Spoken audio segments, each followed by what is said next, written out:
Hello and good evening.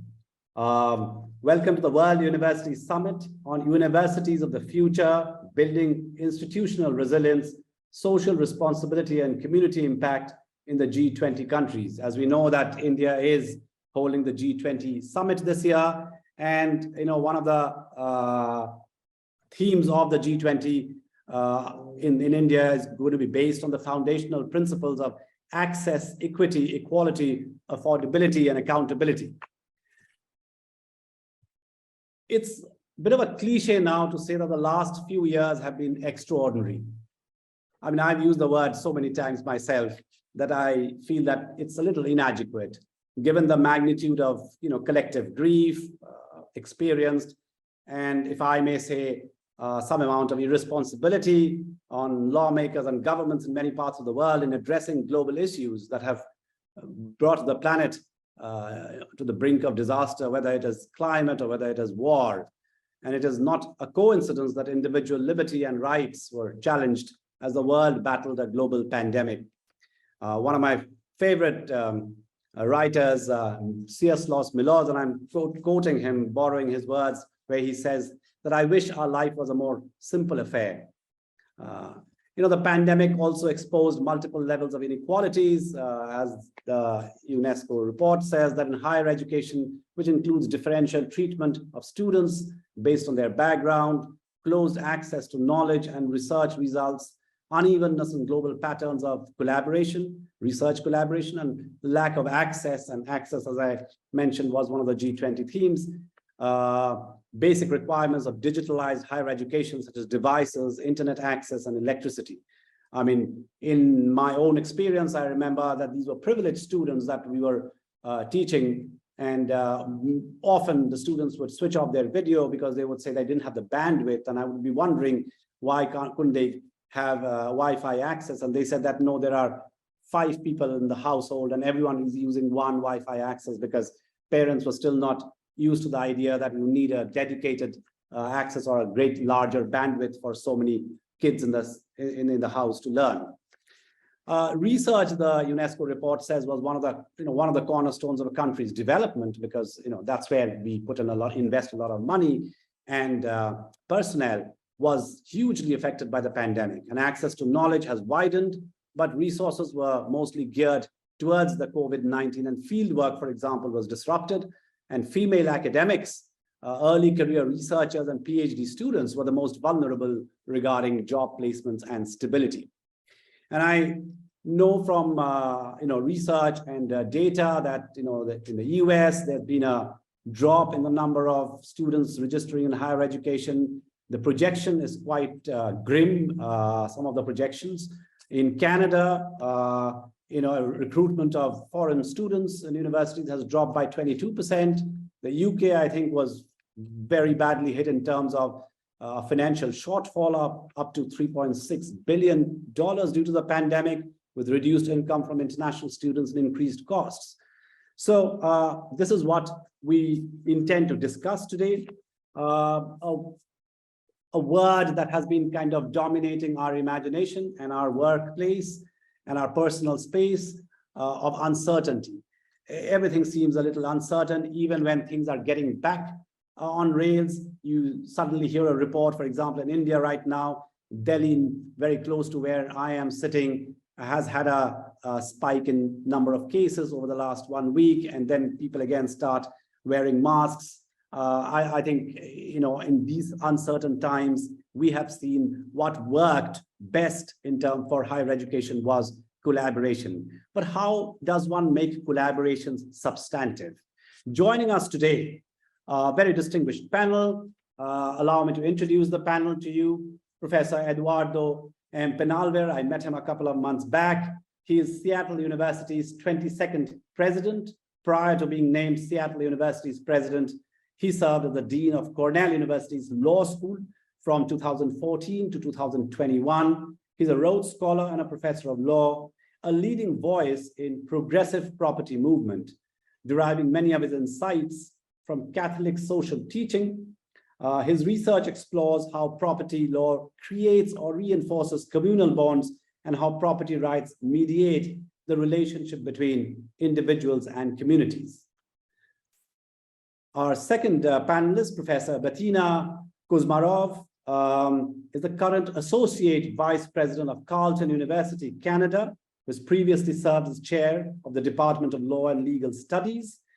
Her interests lie in the area of international law as well as law and religion. Her research and training all focus on aspects of international law or transnational legal issues. And in addition to her legal background, she has practical understanding of the value of international mobility, which is something we would be keen to listen to. Professor Ian Rowlands, Associate Vice President, International at the University of Waterloo in Canada. Before the session started, I was asking Professor, how did Waterloo reach Canada? And he says that, aren't we fighting so many Waterloos everywhere? He's also the professor in the School of Environment, Resources and Sustainability. He has administrative research and teaching interests in climate change, energy management strategies, international education, and strategic planning. And one of the things that I mentioned in my introductory address, Professor, was how we are bringing the planet to a brink of disaster, climate being one of them. Professor Mark Smith is the President and Vice Chancellor of the University of Southampton, having joined 1st of October 2019 from Lancaster University, where he was Vice Chancellor for 8 years. Professor, we would be looking forward to hearing from you about how collaborations, how substantive it can be and how it can be a way forward in the post-pandemic world, or is it a post-pandemic world? So let me start by Eduardo, and all of you actually, if you could share some success stories of what we call strategic collaboration amongst universities during the time of uncertainty. I mean, from Jindal Global University, I can tell you that during the pandemic, we had a record number of collaborations, and I've myself been working closely with some universities in Australia, and one such university was Griffith University, with which I teach a course on violence, understanding violence, reporting crisis and disaster, and they wanted to do a combined class, and we did a couple of modules together where the students attended the classes together. It raised the level of interest and engagement, to say the least. But Eduardo, if you can start with you, some stories that can, how it kind of shapes collaboration. Okay, can you hear me? Yes, Eduardo. Okay, no, everybody froze for a second there. Yeah, I would say I'm going to go back to a little bit before the pandemic, because our first experience with the kind of joint classes that you're describing were actually with Jindal, at the time, Jindal Global Law School. And I was at Cornell at the time, and my wife was teaching a clinic that involved a collaboration between a group of students in Sonipat and a group of students in Ithaca, and this was my first exposure to Zoom, and they would meet, and obviously when you're collaborating between the United States and India, everything has to be first thing in the morning or late at night, and the students would meet together, and then it culminated in a group of the Cornell students going to Sonipat and engaging in some joint fact finding with the clinical students at Jindal, and that was a new concept for us. At the time, it had never been done before at Cornell, and then when the pandemic hit, all of that accelerated, and that relationship that we've had with Jindal is something that we brought with us to Seattle University when I moved here right at the end of the pandemic, and we've been. It's a multi-stranded collaboration, so it includes these kinds of joint classes that you're talking about that take advantage of these modalities that we've all become more comfortable with, but also exchange programs in both directions and degree pathways, and it's just a I think a tremendous example of what's possible now, and what people feel, what was remarkable before has become commonplace, and the kind of gathering we're participating in now is something that we're all used to, but just a short time ago was totally new. And I think Jindal, I just give credit. I want to thank you for inviting me to be here this evening, but has been a leader in kind of taking advantage of the opportunity of all of us being on Zoom during COVID to create these kinds of global convenings using the technology that's available to us now. Professor, I'm going to come back again with another round, but just wanted to listen to some of the stories that are like on top of your head. Professor Betina. Thank you, Professor Kish. And first of all, I want to just say everything you said resonated with me about the pandemic. And we definitely saw through our own student bodies some of the similar experiences you were talking about challenges around accessibility, challenges around bandwidth, socioeconomic inequalities. And I'll tell you a little bit about Carleton, and so that you can situate some of those conversations as well for going forward. I just want to say hello to everyone, and I hope you're all doing well. My name is Dr. Betina Kuzmarov, and as I was introduced, I'm the Associate Vice President International at Carleton, which is in Canada's capital, Ottawa, Ontario.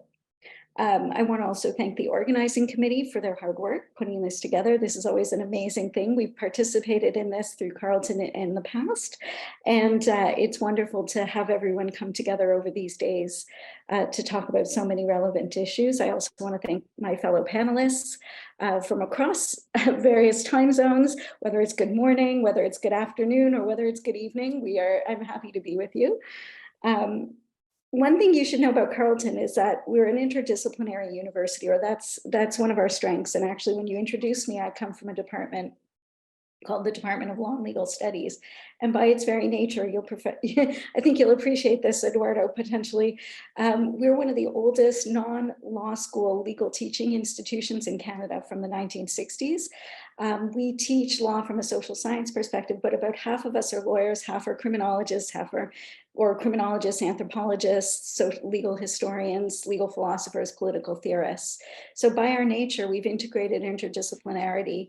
We also have one of the oldest and largest journalism schools in Canada, which we're very proud of, and a long history of contributing to Canadian journalism.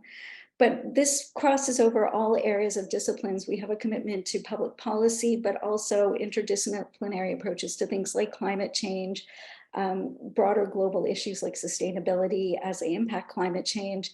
And we're really committed to that approach too. We see that as part of our strengths when we go out into the world, and we believe that that's how we want to approach our building bridges with other schools and the collaborations that we look to build. We've actually also focused a lot. We're a leader in Ontario, we believe, in accessibility, and we have a long history of doing that. When I first joined Carleton, you could watch lectures on TV to enable some of our lectures to stream up to remote communities that wouldn't otherwise have had access to higher education from their locations. It was an amazing thing to watch. You turned on at 10 in the morning and you saw your colleague lecturing, and that was what we did. We've moved on from there into digital and remote learning, of course, but that commitment to accessibility in education is something that we have a long-standing commitment to, as well as to making our actual programming accessible. So we have something called the READ Initiative, which is something that is helping to bring accessibility into the classroom and making all of our learning much more of an accessible experience for all. And we're also looking to bring that to our global engagements as well. The other thing you should know is that our international research funding has grown by 31% in the last year, which just shows you that we're back and stronger than ever, getting back out into the world. And we currently host international students from over 142 countries. So we want to have our broad global reach. As well, we have tripled our number of visiting scholars coming this year over the past 3 years. So I think that might be a little bit of pandemic backlog, but we're getting those numbers back up as well.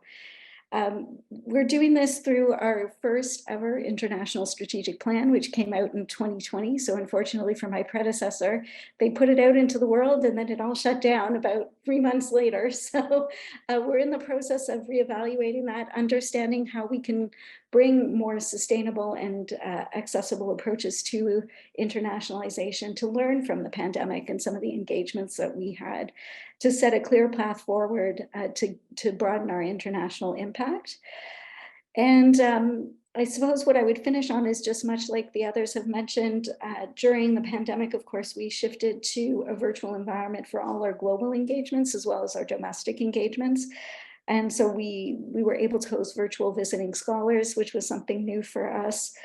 We had the ability to move some of our programs online, which made them more accessible to international students when they couldn't travel. Some of that is continuing, of course, but we also moved our health and counseling services and all of our health services online as well to continue that accessibility for our students. So the pandemic totally changed how we interacted. And it's now, we like to say that we've come back to being a bricks and mortar institution, but of course we're not the same as we were before. And I don't think any of us are or will be. And I think that that's something that we can look to build bridges on. And I look forward to the conversation to be able to see and learn from my colleagues as well. Our world is changing, it's evolving. Even in the past couple of weeks, as you mentioned, Professor Kish, we've seen various global conflicts. We just in Ottawa hosted the US president this past week. That was a big deal here.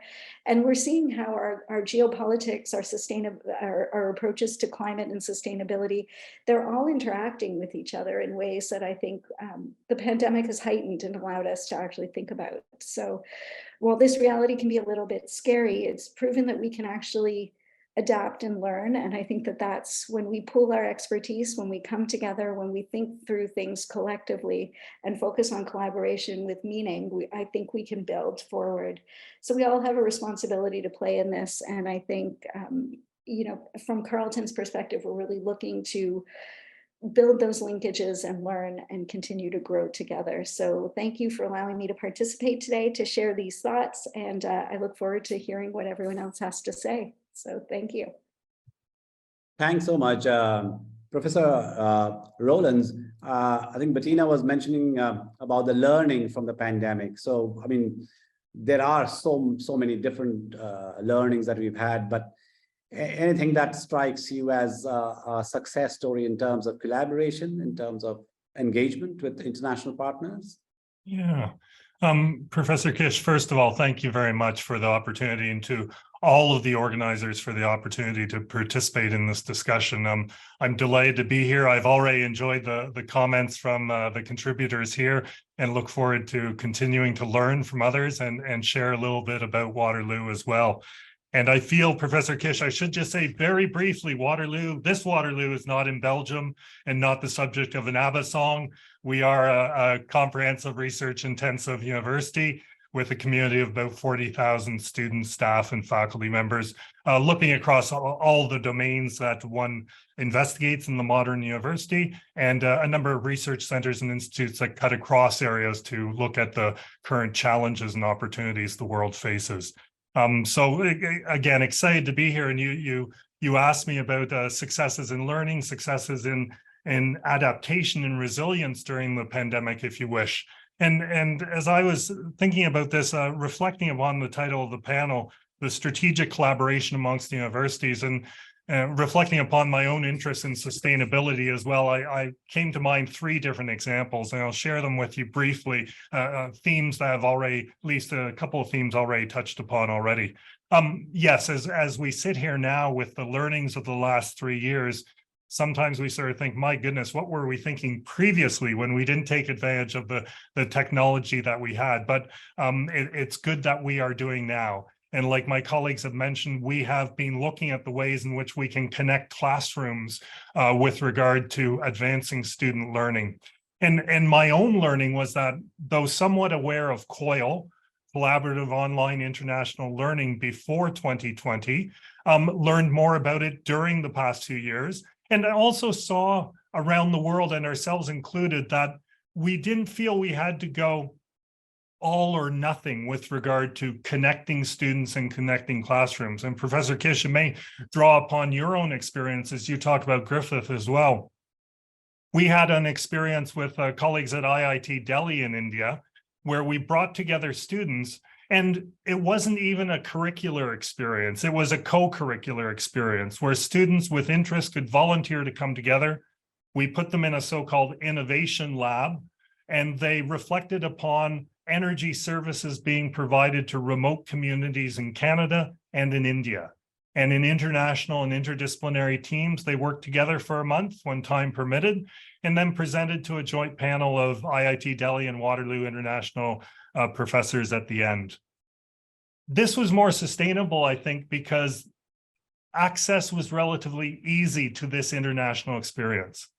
Traditionally, in the world of international education, there have been financial barriers to participation, especially when, if you think previously, if you focus primarily upon international travel and then the resources needed for that travel and then that sustenance and accommodation once you got there.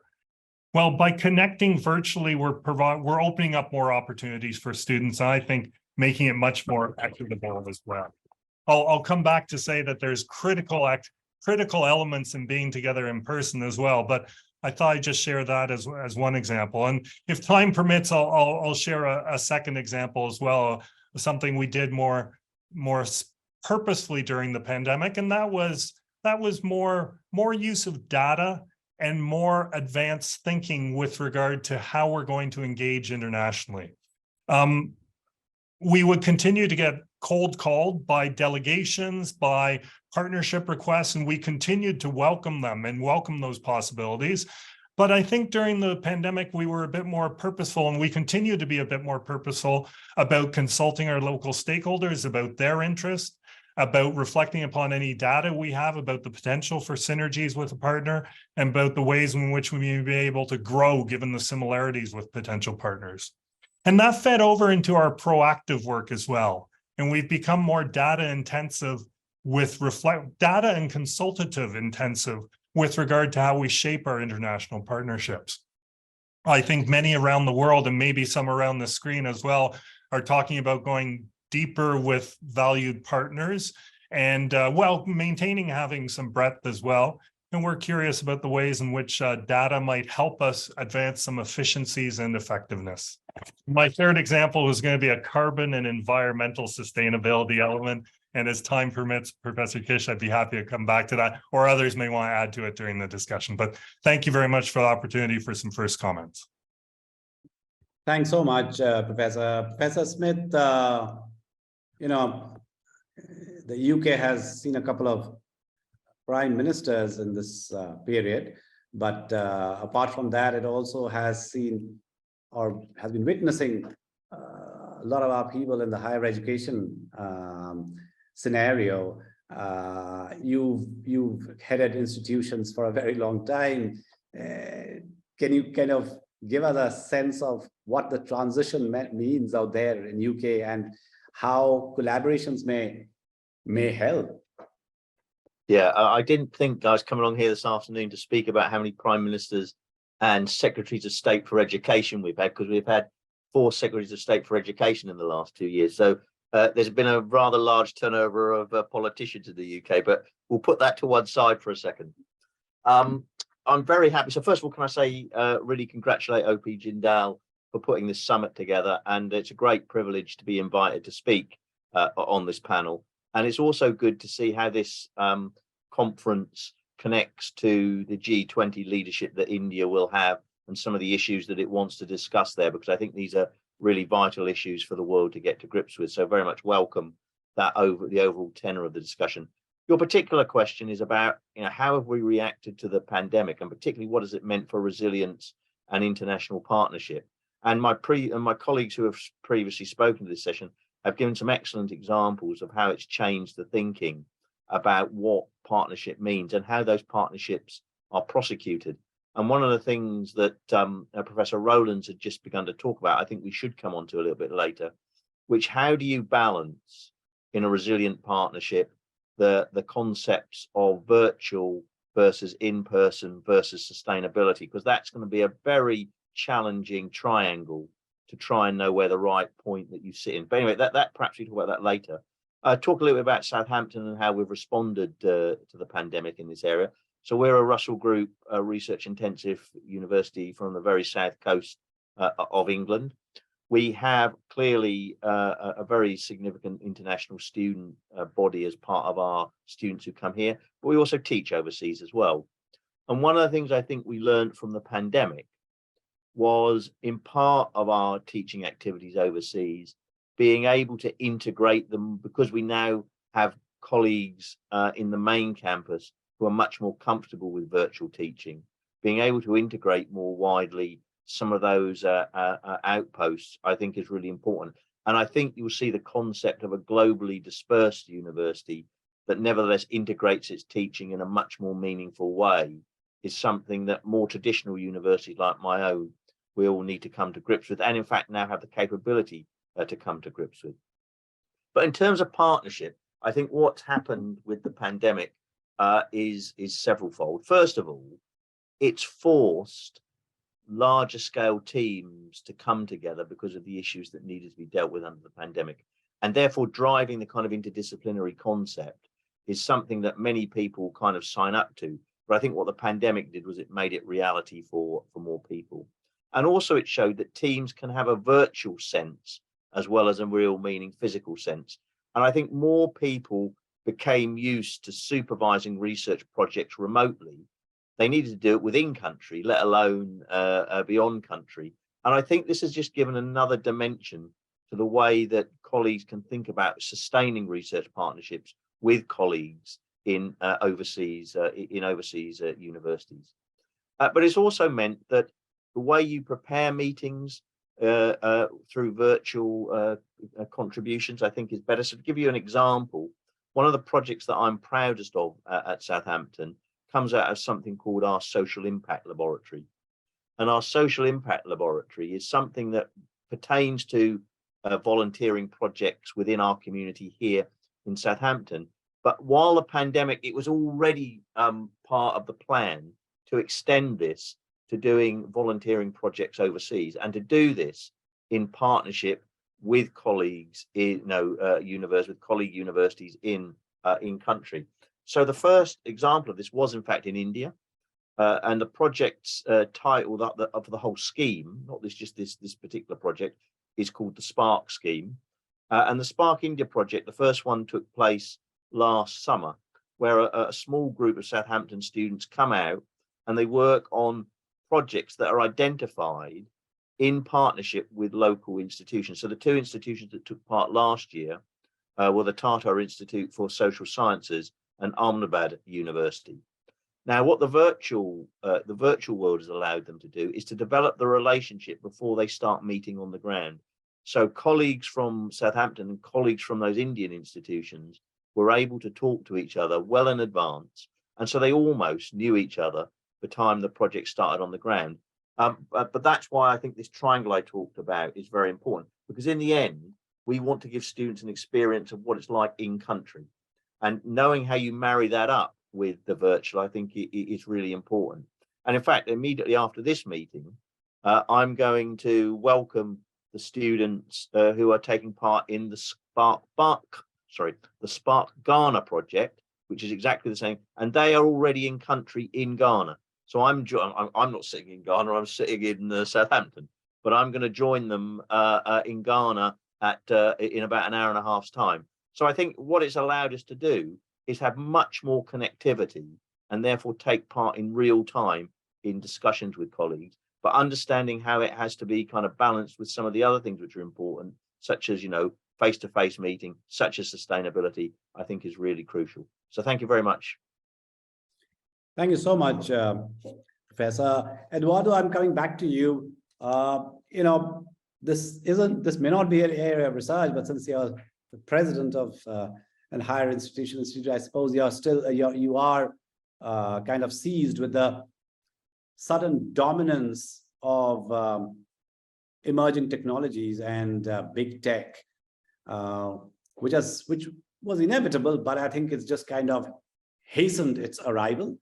How do we balance it, or how do we leverage it in terms of international collaboration and cooperation? I mean, I suppose we can leverage it the way we've leveraged technology during the pandemic, but any plans that you all have?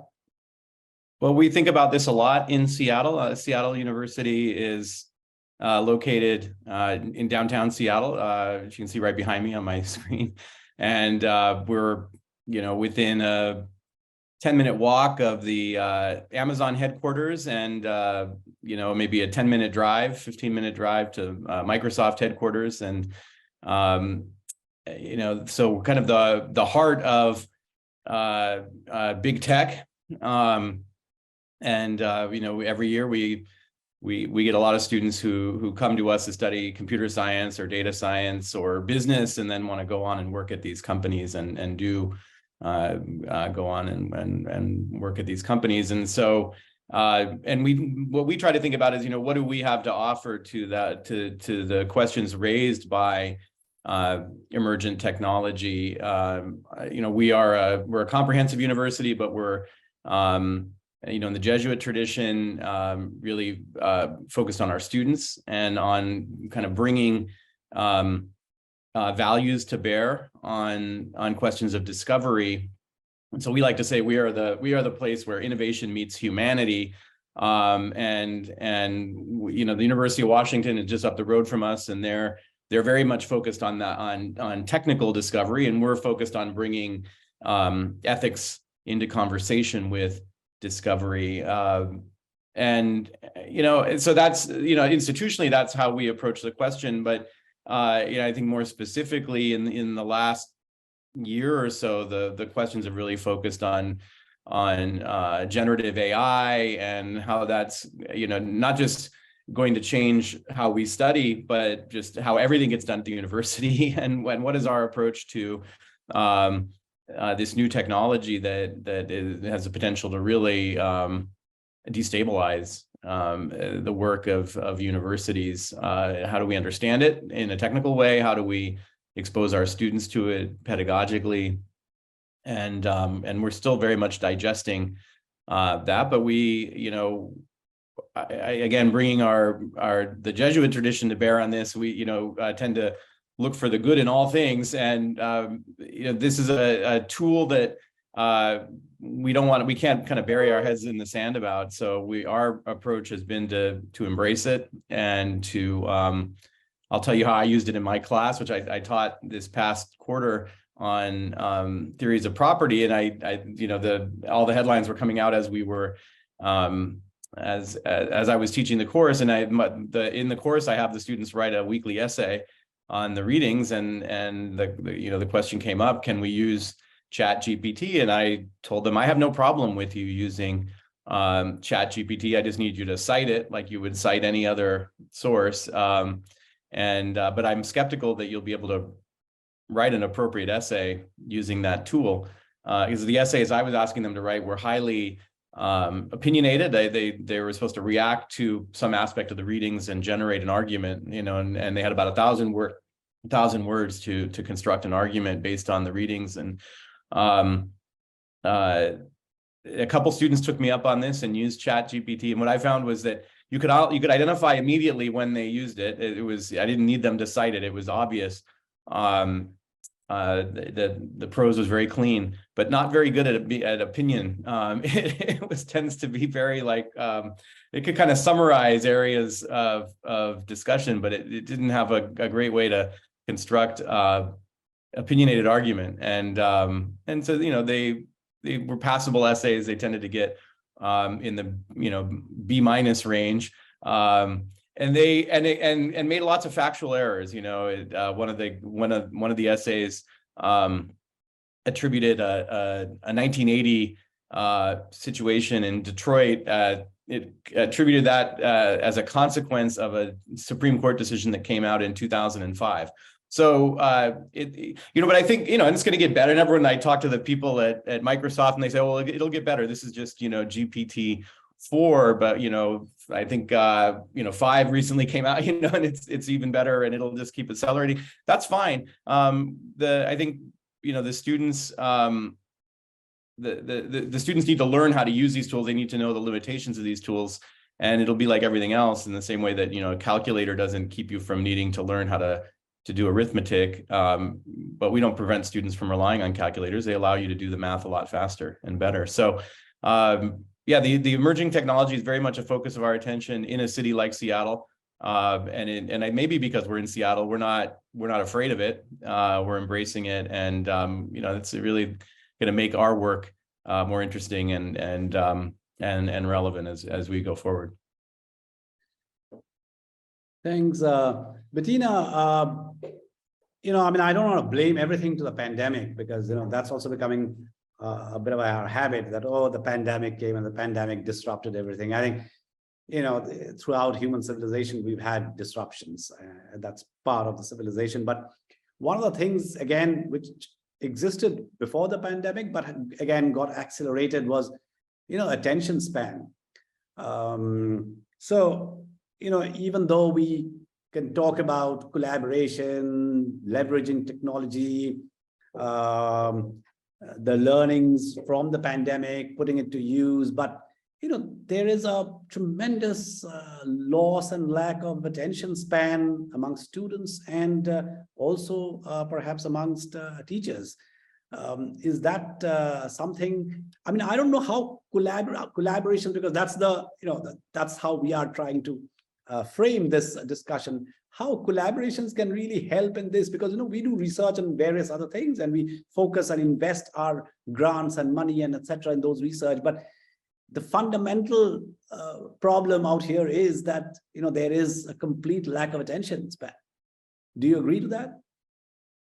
So I would have to say that, I mean, I do, in the sense that I think we were all seeing this before the pandemic, you know, the rise of social media, the way it was affecting the quality, I think, of general discourse, as well as sort of the people's ability to focus. And, you know, I can remember way back in 2006, students sitting in my class with Wi-Fi watching movies in the very back row and thinking to myself, this is something I never would have imagined I was going to be dealing with. So this is, you know, this is a little bit, like you said, I don't know. I think that, like many things, the pandemic both accelerated it and drew attention to it.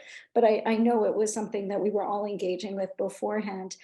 I think the approach that we're taking at Carleton, and one thing I think Professor Rowlands will know, but is one of the realities that we deal with international engagement in Canada, is that there are relatively low levels of international mobility on the student side. About 4% of Canadian students tend to travel abroad or engage, and this is something that is really interesting, considering that we have probably the highest level of tertiary education, in one of the highest levels in the OECD. So we're dealing with broad swaths of the population and a very diverse Canadian population that actually isn't mobile. And there's a long history to that, given the fact that most of our institutions, pretty much exclusively in Canada, are public. They provide wide access to education, much like Professor Rowlands. We're a comprehensive university of 32,000 students. Many of our students are first generation university students, and those things all impact on mobility. But I think what that means is we have to meet our students where they are. And I think, coming back to the technology issue, I think this is actually where we can leverage technology to provide students, particularly post-pandemic. I mean, I had this thought the other day that our incoming students from this past year spent 3 years of their high school years, so 3 out of their 4 high school years, in their basements. I mean, let's be realistic about it, or, you know, on a computer, or trying to access classes from their cell phones. You know, this wasn't, they've had a very, and that uncertainty is playing into the kinds of things we're seeing about what students are looking for in engagement. And I think this is where technology can help. And I think many of the things that my colleagues have raised about using technology, I noted, Professor Smith, when you were talking about this idea of having them engage first at home before going out of country. Those are all things that we're really thinking about in terms of how you build collaborations, you know, starting with smaller things, starting with study tours, allowing students to go for 2 weeks in a more controlled environment with maybe, you know, and then building into a broader exchange experience for students, understanding that this is going to be a progression of them re-entering some of these, some of the engagements that we used to take a little bit more for granted. And this is where I think technology can help, allowing students to have those team taught opportunities between institutions so that they actually get to engage with students, and it doesn't seem as big a step for them to then go and visit. All of those types of staging opportunities are, I think, where we're looking at engaging collaboration as a result of exactly what you're talking about, and building that attention span. I think we have to look to rebuild that in some ways, particularly in international engagement, because I think we all hit limits in various ways over the pandemic. And so I think allowing students the space to understand that we have to meet them where they are right now, as opposed to where we wish they were, is the reality that I think we're looking at Carleton, and how we're looking to build engagements and expand. Because as I was saying, we've always had a little bit lower levels of international engagement. So. Professor Rowlands, you wanted to talk about the carbon footprint and sustainability, which I'll ask you to speak about. But also, when we talk about access to technology, we are talking about the access sitting in, I'm 10 kilometers from Delhi, the capital of the country. You're in Ontario. I mean, we are talking about really hubs and more privileged hubs. My work mostly was in areas of conflict, and the people that I engaged with were people which the civil society calls a last mile connectivity, so we are talking of technology sitting in areas where we can access. I mean, there will be that lack of access is going to be always there. It's not going to be bridged overnight. So our higher education leaders aware that a large population in the world is slipping out, is falling out of that map. I mean, they're falling out every day. We know that a lot of students have dropped out from the education map, and they're going to keep dropping out. So is there any way that institutes of learning can actually come together, engage, to be able to bring people in that last mile connectivity, to be able to grant them access? Is there any thinking or even a conversation around that? Wonderful questions, and thank you very much for them. Let me just speak on each of them in turn. First of all, the environmental sustainability and the travel element, and echoing comments from my colleagues here, and very much we have been trying, as we've worked to build, and this will lead into the second part, I hope as well, work to build these international partnerships, to have a funneling approach to them, and use that virtual engagement at the top of the funnel to see where there's something there, if you will, that there's a 1 hour virtual session where we bring together representatives from, after having done a little bit of the data analysis and preliminary conversation between international offices and so on. Let's bring together groups in quantum, cybersecurity, and social aspects of technology, and see if there's something there that they can get on together, that they find some commonalities. And indeed, in places like that, we find that there can be educational cultural differences that need to be surmounted, if you will.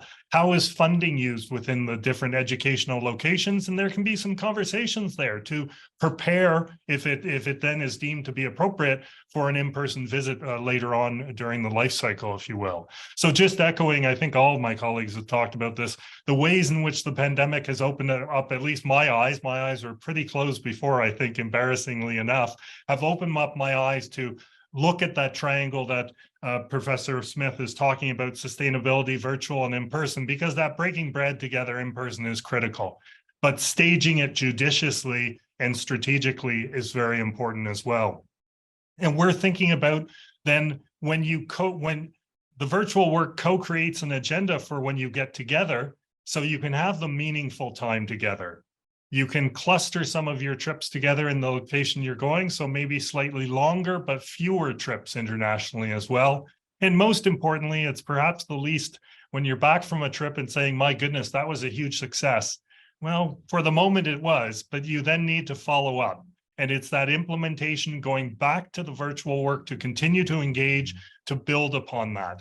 And just in answer to the first question, the partnerships, again, a theme that all my colleagues, I think, have talked about, the ways in which we can work to lower carbon, at least lower carbon per experience, by judiciously staging the virtual and the in-person interactions.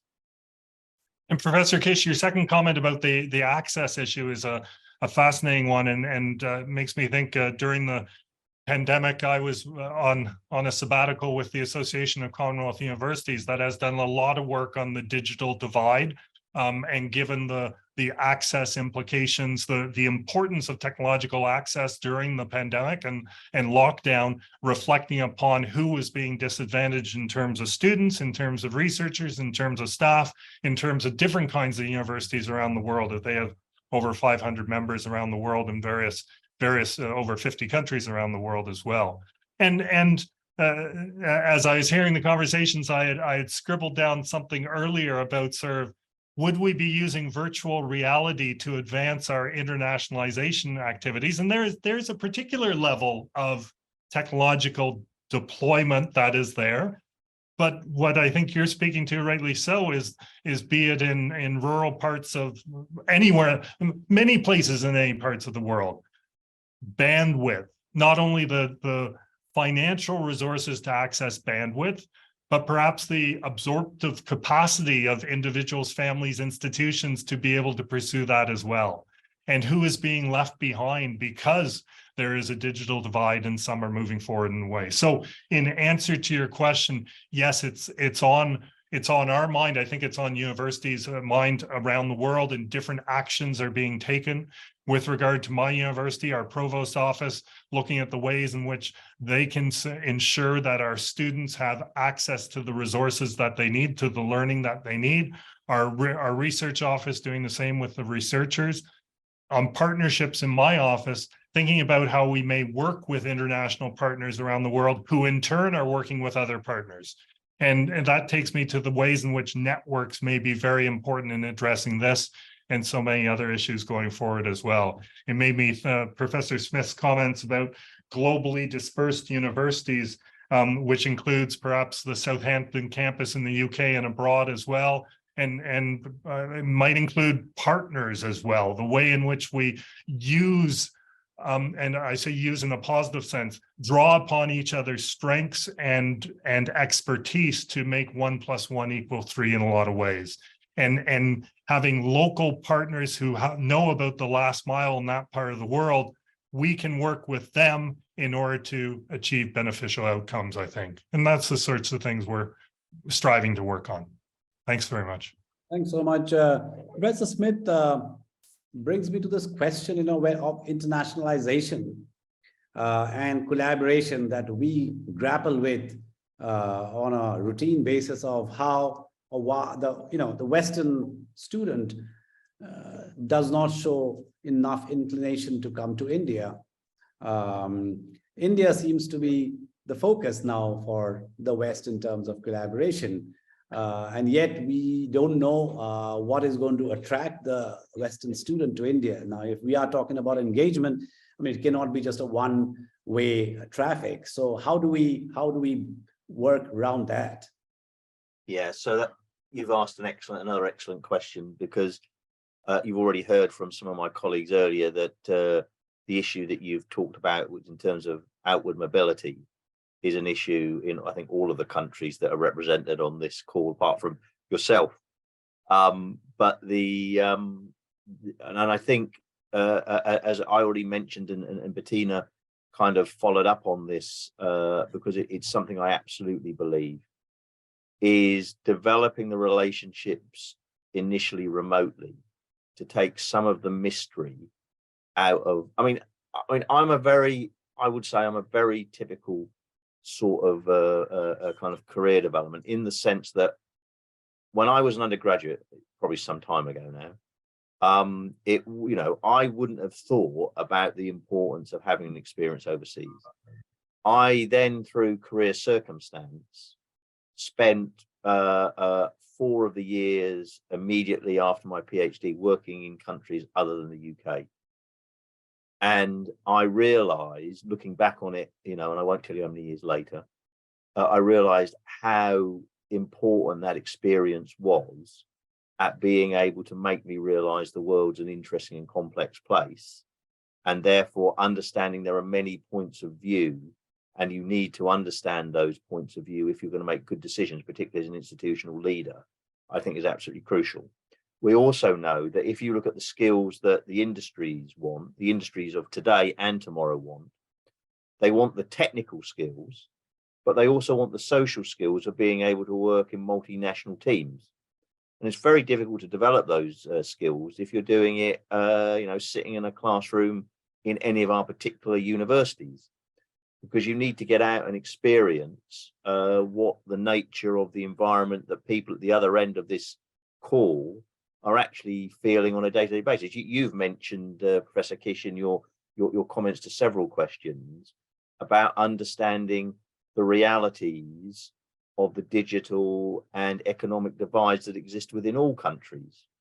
If you don't experience them, you don't know what they're like, very difficult for you then to plan for them, really. And I think that that's one of the things that we need to do as institutions, is to impress. So in our new strategy, we launched a new strategy at Southampton in 2022. And we have absolutely set as one of our KPIs to double the number of UK students who are experiencing, who have an overseas outward mobility experience as part of their undergraduate course. That still isn't a very big number in terms of absolute people, but it's still a big stretch from where we are, because we believe if we're preparing our students for the world they're going to inhabit of tomorrow, they're going to need these, they're going to absolutely need these skills. And that's where kind of joining this up to the theme of this whole session, that's where international partnerships come in. Because if there are partners who have, you know, well-developed exchange mobility relationships, those relationships are founded on good understanding, mutual understanding of the two institutions. That will make our students more confident to go and spend time in those institutions. And I think one of the tricks is, and again, I think one of the other colleagues has said this earlier, was making it the ability to do that on shorter timescales, so they're not having to commit to whole years in country or even whole semesters, I think is important. And we as UK, I'll talk about UK universities now, we have to be willing to accept people, I think, from our partners overseas for shorter module type chunks of course, to be able to make that more attractive as well. So I think there's lots of degrees of freedom under our control that will allow more of this to happen. But the bottom line has to be that we absolutely ingrain it in our thinking about the development of our curriculum, that we allow more of this to happen. And we do that in partnership with colleagues overseas.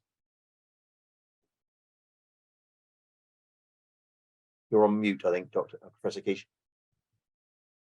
Sorry, I said we don't have a lot of time, but you know, I must take up one audience question at least, because they've been listening to us. And out here, someone asks that how can universities engage with stakeholders beyond academia, such as industry partners and community organizations in strategic collaborations, and what benefits and challenges can this bring for universities? Can we have a very quick round from all of you on this, because I think it's quite an interesting question. Eduardo, can we start with you? Yeah, I mean, we think about that a lot and work on that on both fronts, both community organizations and industry. And you know, the obvious way to do that, I think, is through projects that students can work on in collaboration with industry partners. We have a